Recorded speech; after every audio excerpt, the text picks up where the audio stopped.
백화점 명품 매장에 어떤 손님이 찾아왔대요. 한 3천만 원 넘는 그 비싼 스위스제 그 시계 있지 않습니까? 명품 시계를 뭐 주세요.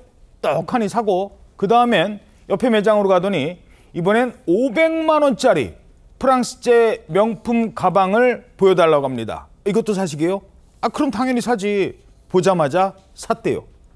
그러더니 또 이번엔 이탈리아 명품 매장으로 가는 겁니다. 아니 명품을 이렇게나 쉽게 사다니 엄청난 부자였을까요? 아니면 로또 1등?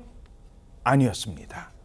그 돈은 바로 손님의 정체, 아주 충격적이었다고요? 네, 손님의 정체와 관련된 영상이 준비가 돼 있습니다. 명품 매장에서 쇼핑을 하고 있는 남성의 모습인데요.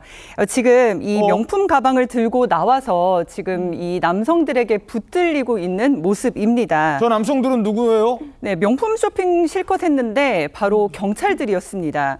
지난 6월 26일 저녁에 서울 강남의 한 백화점에서 일어난 일이었는데요. 남성 손님이 명품 가방을 사서 나온 뒤에 다른 명품 매장으로 또 쇼핑을 가다가 이 경찰들에게 붙잡힌 겁니다. 야, 뭐 폼 잡고 명품 사고 있는데 경찰이요? 네, 알고 보니까요. 저 손님이 회사 돈을 무려 80억이나 횡령을 했던 코스닥 상장사의 재무팀장이었던 겁니다. 재무팀장? 예, 그러니까요. 지난 6월에 건강기능식품 업체의 한 재무팀장이 오전에 이제 출근을 했습니다. 해서는 오전 11시부터 오후 3시까지 하라는 일은 안 하고요. 자신의 계좌에 회사 돈을 차곡차곡 여러 차례 걸쳐서 횡령을 했던 것이었습니다. 야. 그리고는 곧장 말없이 퇴근을 한 후에 백화점에 들러서 저렇게 명품 쇼핑을 한 겁니다. 3,300만 원짜리 시계도 턱 사고요. 550만 원짜리 가방도 샀습니다. 정말 수천만 원어치의 명품 쇼핑을 하고 다닌 거였는데 회사 측에서는 아니 재무팀장이 갑자기 말없이 무단 퇴근을 했잖아요. 그리고 확인을 해봤더니 횡령 피해가 있었던 것이 바로 드러난 겁니다. 80억 8천만 원. 그렇죠. 바로 경찰에 신고를 해서 저렇게 붙잡히게 된 겁니다. 자, 어떻게 잡혔을까요? 신고를 받은 경찰, 일단 회사 돈 뭐 지금 횡령한 지 얼마 안 됐잖아요. 바로 이 재무팀장을 추적에 들어갔습니다. 저희가 한 명은 출금 걸고 한 명은 통신 실시간 걸고 그러던 와중에 얘가 지금 백화점에 있는 게 캐치가 된 거죠. 명품 구매 중인 게. 그래서 저희 옆팀 동원해가지고 수사관들이 차 안 타고 뛰어갔죠. 이거 길 건너니까. 차 막히니까. 그래서 검거한 거예요. 뛰어가서 잡았대요. 자, 신고를 받고 수사를 시작하자마자 뭐야? 지금 범인 이 근처에 있네? 길 건너에 있어. 하고 뛰어가서 곧바로 잡았다고요? 그렇습니다. 경찰은 신고를 받은 후에 그 재무팀장의 계좌를 동결을 시키고요. 혹시로 해외에 도주할까 싶으니까 출국금지 신청을 검찰에 했습니다. 그런 다음에 그 위치 추적을 해봤더니 위치 추적을 했더니 경찰서 근처에 있는 백화점으로 뜨는 거예요. 핸드폰 위치 추적이 거기서 떠요? 가능하죠. 예, 그리고 또 회사에서는 2km밖에 안 되는데 옆팀 수사관들하고 그 차 탈 관계는 뛰어갔어요. 차가 막히니까. 뛰어가서 백화점을 뒤졌더니 거기에 재무팀장이 있으니까 긴급 체포를 했습니다. 긴급 체포를 한 뒤에는 그 압수수색이 가능하거든요. 그래서 그 재무팀장이 차를 봤더니 거기에도 1,000만 원짜리 현금이 있었고 또 미화 한 2만 불이 있었는 거예요.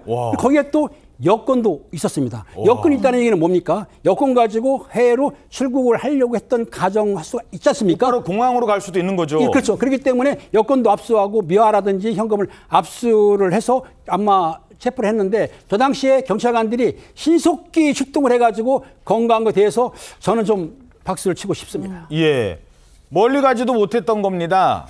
아니 그런데 간도 크지. 8억도 아니고 80억이나 되는 큰 돈을 횡령을 해요?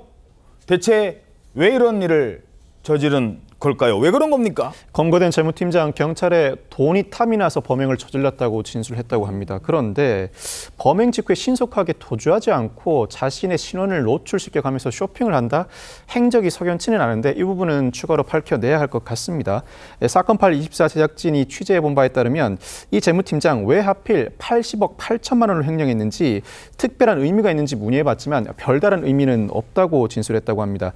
한편 코스닥 상장사인 이 회사 이 사건으로 주식 거래가 정지되기에 이르렀는데 경찰은 추가 수사를 거쳐 지난달 초에 이 재무팀장을 검찰에 구속 상태로 넘겼고 검찰도 최근 재무팀장을 기소한 상황입니다. 이게 상장사예요. 주주들 있지 않습니까? 주식 거래가 정지가 될 정도였습니다. 자, 그렇다면 80억 8천만 원, 이 돈 다 어디로 갔을까요? 다행히 이렇게 됐습니다.